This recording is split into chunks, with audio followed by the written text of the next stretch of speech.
mmoja. Haleluya. Mbele ya nani hili linafanyika? Ni Mungu anafanya.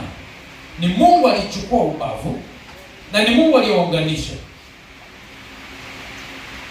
Kwa ni agano la kimungu.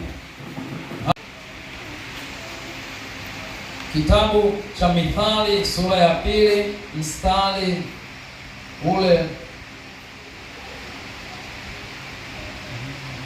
ule wa 17 mpaka mstari wa 18.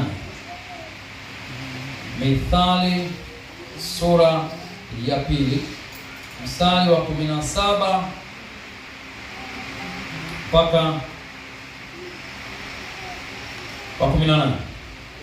Amwachaye rafiki wa ujana wake na kulisahau agano la Mungu wake, maana nyumba yake inaelekea mauti na mapito yake yanakwenda kwenye wafu.